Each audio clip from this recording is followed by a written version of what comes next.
আসসালামু আলাইকুম। Welcome to BD funnel builder. এই ভিডিওতে আমরা বিডি ফানেল বিল্ডারের বিল্ডার সেকশনে নতুন ২টা আপডেট এসছে। সেই আপডেট ২টা দেখব। তো চলুন শুরু করা যাক। আমরা এখন বিডি ফানেল বিল্ডারের বিল্ডার সেকশনে রয়েছি। এখানে যদি আমরা দেখি একটা জিনিস, ধরেন এই সেকশনটা, এটা আমরা সিলেক্ট করলাম। সিলেক্ট করে এটার অ্যালাইনমেন্ট যদি আমরা চেঞ্জ করতাম তাহলে ডেস্কটপ ভিউ এবং মোবাইল ভিউতে একবারে চেঞ্জ হতো। একটু দেখাচ্ছি। এখান থেকে আমরা যদি টাইপোগ্রাফিতে যাই, দেন একদম নিচের দিকে অ্যালাইনমেন্ট, এই যে টেক্সট অ্যালাইনমেন্ট। আচ্ছা, আমি একটা প্যারাগ্রাফ নিয়ে এখানে দেখাচ্ছি। হ্যাঁ, প্যারাগ্রাফটা নিলাম, এখন এটাকে সিলেক্ট করলাম। এখন আমরা টাইপোগ্রাফিতে গিয়ে যদি অ্যালাইনমেন্টটা চেঞ্জ করি, এই যে বাম সাইড থেকে দিলাম, অ্যালাইনমেন্টটা চেঞ্জ হয়েছে এখানে কিসে, ডেস্কটপ ভিউতে। আমরা যদি একটু মোবাইল ভিউতে যাই, দেখেন এখানেও কিন্তু চেঞ্জ হয়ে গিয়েছে। বাট আগে এটা মোবাইল ভিউতে আলাদা করে চেঞ্জ করা যেত না। এখন যদি আমরা চাই এই মোবাইল ভিউ থেকে এটাকে এখানে যদি দেই, তাহলে এটা মাঝামাঝি চলে আসবে। আবার ডেস্কটপ ভিউতে গেলে দেখেন এই যে বাম সাইড থেকে আছে, এই যে দেখেন ডেস্কটপ ভিউতে বাম সাইডে এবং মোবাইল ভিউতে গেলে এটা কিন্তু মাঝামাঝি অ্যালাইনমেন্টে আছে, মিডল অ্যালাইনমেন্টে। যদি এইটা সিলেক্ট করি মোবাইল ভিউতে, তাহলে এইভাবে মোবাইল ভিউতে থাকবে অ্যালাইনমেন্টটা। ডেস্কটপ ভিউতে যদি এটা সিলেক্ট করি এইভাবে থাকবে। সো এখন আলাদা আলাদাভাবে, অর্থাৎ ডেস্কটপ ভিউতে চেঞ্জ করলে অ্যালাইনমেন্টটা শুধু ডেস্কটপ ভিউতে চেঞ্জ হবে, আবার মোবাইল ভিউতে চেঞ্জ করলে অ্যালাইনমেন্টটা শুধু মোবাইল ভিউতে চেঞ্জ হবে। আশা করি ক্লিয়ার করতে পেরেছি। তো এটা আমরা ডিলিট করে দিচ্ছি।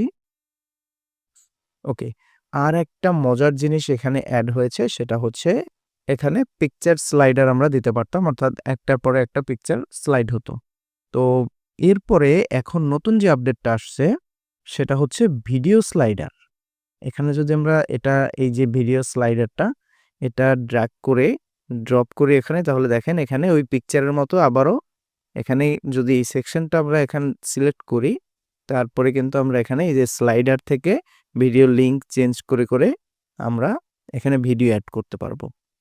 আর এখানে ভিডিও স্লাইডারটা কোথায় রয়েছে সেটা যদি আমরা একটু ক্লিয়ার হতে চাই, সেটা হচ্ছে কম্পাউন্ড কম্পোনেন্টসের একদম শেষের দিকে ভিডিও স্লাইডার রয়েছে। তো এটা ড্র্যাগ অ্যান্ড ড্রপ করলে, যেখানে ড্র্যাগ অ্যান্ড ড্রপ করব সেখানে আমরা ভিডিও স্লাইডার দিতে পারবো। আচ্ছা, বিল্ডারে একটা চমৎকার আপডেট নিয়ে আসা হয়েছে, যেটা অনেকেরই চাওয়া ছিল। সেটা হচ্ছে, একটু দেখাই, এখানে একটা ফ্লেক্স নিয়ে এটার ভিতরে ইমেজ নিয়ে আসি ৩টা। ১টা, ২টা, ৩টে ইমেজ দিয়ে দিলাম। আচ্ছা, এটা একটু এখান থেকে আমরা নো র‍্যাপ করে দেই। ওকে, এই যে ৩টে ইমেজ, এখন আমরা বুঝতে পারতাম না আগে যে ইমেজের সাইজটা আসলে কি দিব। এটা নিয়ে আমাদের অনেক চাওয়া ছিল। আমরা এখানে আমাদের মতো করে দিতাম, কিন্তু সেটা এলোমেলো হয়ে যেত। এখন থেকে আমরা কিন্তু ইমেজের সাইজটা এই যে মাউস নিলেই এখানে দেখতে পারবো যে কত পিক্সেল বাই কত পিক্সেলের ইমেজ আমাদের দিলে এখানে ঠিক মতো সেট হবে। তো এই আপডেটটা নিয়ে আসা হয়েছে। এটা টেমপ্লেটেও আমরা দেখতে পাবো।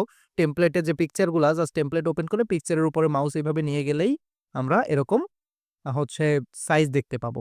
আবার ধরেন আমরা যদি এখান থেকে একটা স্লাইডার নিয়ে আসি, স্লাইডারেও আমরা পিকচার কতটুকু দিতে হবে, স্লাইডারের উপরে যদি মাউস পয়েন্টার নেই, এখানে দেখাবে যে কত পিক্সেল বাই কত পিক্সেল আমাদের পিকচার লাগবে। সো এখন থেকে আমাদের এলোমেলোভাবে আর পিকচার দিতে হবে না। আমরা আগে থেকে সাইজ দেখে ওই সাইজ অনুযায়ী রিসাইজ করে পিকচার দিলে সুন্দরভাবে সেট হয়ে যাবে। আশা করি ক্লিয়ার করতে পেরেছি। তো এই ভিডিওটা এ পর্যন্তই। আসসালামু আলাইকুম।